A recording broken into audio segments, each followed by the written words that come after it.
Assalamualaikum warahmatullahi wabarakatuh. Halo teman-teman, kembali lagi di channel Akademi Afor. Di sini kita akan membahas tuntas soal-soal P3K tahun 2024-2025, lengkap dengan tips dan strategi sukses untuk lulus dalam ujian seleksi. Kali ini kita akan membahas paket subtes sosiokultural part kedua. Baik, kita langsung saja ke soal nomor 1 teman-teman. Bismillah. Di sini Ibu Intan adalah seorang kepala sekolah yang memiliki guru-guru dengan latar belakang budaya berbeda. Di sini posisinya Bu Intan adalah atasan teman-teman itu kepala sekolah. Beberapa guru dari daerah tertentu merasa kurang dihargai karena cara kerja mereka dianggap tidak sesuai dengan kebiasaan di sekolah tersebut. Bagaimana Bu Intan dapat menciptakan lingkungan kerja yang harmonis? Kita lihat yang A. Menjadwalkan diskusi untuk membahas perbedaan budaya di sekolah. Kita simpan. Yang B, mengabaikan keluhan guru karena hal itu adalah urusan pribadi. Kurang tepat teman-teman. Yang C, membuat pelatihan tentang keberagaman budaya untuk semua guru. Kita simpan teman-teman. Yang delta, meminta guru-guru baru untuk menyesuaikan diri dengan budaya yang sudah ada. Kurang tepat. Kita lihat yang alpha dengan Charlie.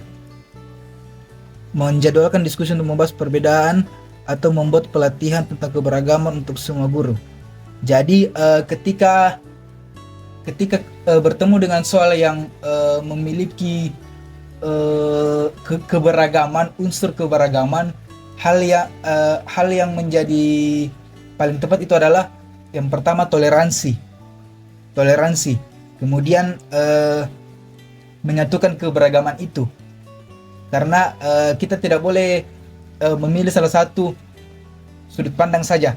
Jadi kita harus menyatukan semua dengan cara toleransi. Di sini menurut saya yang paling tepat adalah yang Charlie, membuat pelatihan tentang keberagaman untuk semua guru. Jadi jawabannya yang ada adalah yang Charlie. Kita lihat teman-teman jawabannya. Oke, aman. Di sini materinya tentang kepekaan terhadap keberagaman. Nomor 2, Ibu Siti adalah seorang guru di sekolah dasar. Dalam kelasnya ada seorang murid bernama Adit yang berasal dari daerah lain dan sering diejek teman-temannya karena logatnya berbeda. Apa yang harus dilakukan Ibu Siti untuk mengatasi hal ini? Kita baca yang A teman-teman. Meminta Adit untuk menyesuaikan diri agar tidak diejek lagi. Kurang tepat teman-teman. Yang B, menegur teman-teman Adit di depan kelas agar mereka berhenti mengejek. Kita simpan dulu. Yang C, memberikan pengertian kepada seluruh kelas tentang pentingnya menghargai perbedaan. Oke. Yang delta, membiarkan situasi ini karena anak-anak akan terbiasa sendiri. Kurang tepat. Antara B dengan C, menegur teman-teman atau memberikan perhatian. Kira-kira yang mana yang paling tepat? Menurut saya adalah yang Charlie teman-teman. Jadi jawabannya adalah Charlie. Kita lihat jawabannya. Oke, aman. Ini materinya kepekaan terhadap keberagaman. Kita lihat nomor 3 lagi. Pak Agus adalah seorang pemimpin proyek di daerah mayoritas penduduknya memeluk agama tertentu. Berarti di sini posisinya pemimpin proyek teman-teman, atasan. Ketika mengatur jadwal kerja, ada permintaan dari beberapa pekerja yang menyesuaikan waktu dengan kegiatan ibadah mereka. Bagaimana Pak Agus harus menyikapi hal ini? Kita baca yang alfa teman-teman. Menyesuaikan jadwal kerja agar tidak bertabrakan dengan waktu ibadah. Kita simpan dulu teman-teman. Yang Bravo meminta para pekerja mengikuti jadwal yang tidak ditentukan. Kurang tepat. Yang Charlie memberikan kebebasan bagi pekerja untuk mengganti waktu kerja mereka sendiri. Kurang tepat. Yang Delta mengabaikan. Kurang tepat teman-teman. Jadi jawaban yang paling tepat adalah yang Alpha. Kita lihat. Oke, betul. Ini kepekaan terhadap keberagaman. Kita pindah ke nomor 4 lagi teman-teman. Pak Rizal adalah seorang kepala divisi. Pak Rizal kepala divisi atasan teman-teman yang baru saja mengadakan program kerja bersama tim lintas budaya. Namun ia menemukan beberapa anggotanya kesulitan berkolaborasi karena perbedaan cara kerja. Langkah apa yang sebaiknya dilakukan oleh Pak Rizal? Kita lihat yang alfa teman-teman. Mengganti anggota tim dengan yang memiliki latar belakang budaya serupa. Kurang tepat. Membiarkan anggota tim belajar sendiri. Kurang tepat juga teman-teman. Yang C, mengadakan sesi diskusi kelompok untuk menyatukan visi dan cara kerja. Oke, mantap. Yang delta, meminta setiap anggota tim untuk menyelesaikan tugas masing-masing tanpa kolaborasi. Jadi jawaban yang paling tepat adalah Charlie. Kita lihat teman-teman. Oke, aman.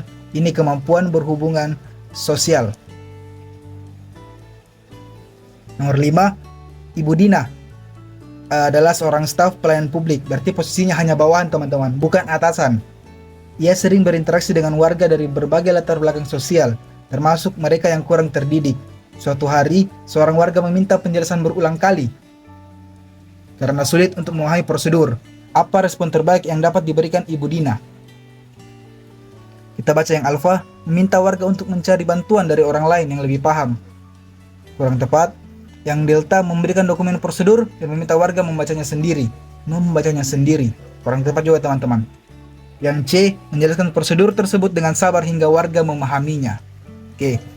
Yang delta, menolak melayani karena waktu Bu Dina terbatas. Kurang tepat. Kita lihat jawabannya teman-teman. Oke, yang C, ini kemampuan berhubungan sosial. Nomor 6, Pak Edo. Pak Edo adalah seorang supervisor. Ia menemukan bahwa salah satu anggota timnya sering menyendiri karena merasa sulit beradaptasi dengan anggota lain yang lebih senior. Apa yang dapat dilakukan oleh Pak Edo? Yang alfa, mengadakan kegiatan yang melibatkan seluruh tim untuk membangun hubungan yang lebih baik. Tersimpan. Yang B, meminta anggota tim tersebut untuk beradaptasi sendiri dengan situasi. Kurang tepat. Yang C, menempatkan anggota tim tersebut di tugas yang tidak melibatkan kerja sama tim. Kurang tepat. Yang delta, mengabaikan situasi. Kurang tepat juga teman-teman. Jawaban yang paling tepat adalah yang alfa.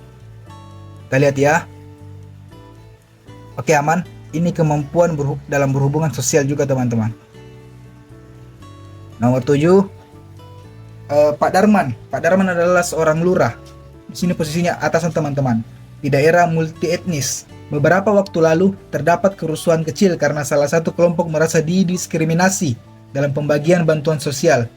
Apa yang harus dilakukan Pak Darman untuk mencegah hal ini terjadi?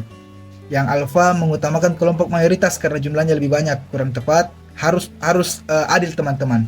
Bukan hanya mayoritas yang diutamakan. Yang bravo, membuat aturan ketat tanpa mempertimbangkan. Kurang tepat. Yang C, menyusun sistem pembagian bantuan yang adil dan transparan. Oke. Yang D, membiarkan warga menyelesaikan masalah sendiri. Kurang tepat. Jadi jawaban yang tepat adalah Charlie. Oke, aman. Ini kepekaan terhadap pentingnya persatuan. Oke, yang nomor 8, Pak Andi. Pak Andi adalah seorang camat yang menghadapi permasalahan antar warga di 2 desa terkait batas wilayah. Posisinya adalah camat, atasan teman-teman. Konflik ini sudah lama berlangsung dan menghambat pembangunan di wilayah tersebut. Apa yang harus dilakukan Pak Andi? Konflik ini sudah berlangsung lama teman-teman. Oke, yang alfa, memediasi kedua pihak untuk mencapai kesepakatan yang saling menguntungkan. Kita simpan. Yang B, menyerahkan penyelesaian kepada pemerintah pusat untuk menghindari konflik lebih lanjut. Oke, kita simpan. Yang Charlie, memutuskan sepihak. Kurang tepat. Yang delta, membiarkan konflik. Kurang tepat juga teman-teman. Antara alfa dengan bravo itu yang menunjukkan proaktif si Pak Andi sebagai camat adalah yang alfa teman-teman. Memediasi kedua pihak. Jadi jawabannya yang tepat adalah yang alfa. Oke, aman. Ini kepekaan terhadap pentingnya persatuan juga teman-teman. Nomor 9, Pak Hasan adalah seorang tokoh masyarakat di sebuah desa. Suatu hari muncul konflik antar kelompok petani dan nelayan terkait pembagian dana bantuan pemerintah. Apa langkah yang harus diambil Pak Hasan? Yang alfa, menengahi kedua kelompok dan mendorong pembagian dana yang adil. Oke, kita simpan. Yang bravo, memutuskan secara sepihak. Kurang tepat. Yang delta, memprioritaskan kelompok yang lebih besar. Kurang tepat. Harus adil teman-teman. Membiarkan pemerintah pusat menyelesaikan masalah tanpa melibatkan dirinya. Kurang tepat. Jadi jawabannya adalah yang alfa. Oke, aman. Ini juga kepekaan terhadap pentingnya persatuan. Harus adil teman-teman. Adil, transparan. Baik, nomor 10, Bu Tuti. Bu Tuti adalah seorang petugas layanan kesehatan di puskesmas. Berarti posisinya hanya bawahan teman-teman. Seorang pasien yang tidak mampu membayar meminta keringanan biaya karena kondisi ekonomi keluarganya. Apa langkah yang harus diambil Ibu Tuti? Jadi ada pasien yang tidak mampu membayar dan meminta keringanan biaya. Kita baca yang alfa teman-teman. Menyarankan pasien untuk mengajukan program subsidi kesehatan yang tersedia. Oke. Yang B menolak permintaan, salah. Yang C meminta pasien mencari dana sendiri, kurang tepat. Yang D membantu dengan uang pribadi. Oh, kurang tepat teman-teman. Membantu dengan uang pribadi itu kurang tepat teman-teman. Jadi jawabannya adalah yang alfa. Kita lihat ya. Oke. Ini membantu dengan uang pribadi itu solusi baik, tapi tidak berkelanjutan teman-teman. Jadi itu hanya menolong pada saat itu saja. Ini materinya tentang empati teman-teman. Perbedaan antara simpati, empati, dan peduli sudah saya jelaskan di video sebelumnya, sosiokultural part 1 teman-teman. Silakan teman-teman lihat. Oke, berikutnya oke. Mungkin itu saja teman-teman soal yang saya bahas. Ini seperti biasa ada 3 soal lagi, 3 soal latihan. Teman-teman bisa pause, kemudian dibaca, dikerja, dan dijawab di kolom komentar. Nomor 1 apa, nomor 2 apa, nomor 3 apa. Oke, baik teman-teman, mungkin itu saja untuk subtes sosiokultural part kedua ini. Berikutnya mungkin saya akan membahas subtes wawancara lagi. Jika ada hal yang ingin ditanyakan atau barangkali ada teman-teman yang sudah tes dan ingin berbagi soal untuk kita bahas bersama, boleh menghubungi nomor WhatsApp yang ada di deskripsi video ini. Itu saja, terima kasih. Assalamualaikum warahmatullahi wabarakatuh.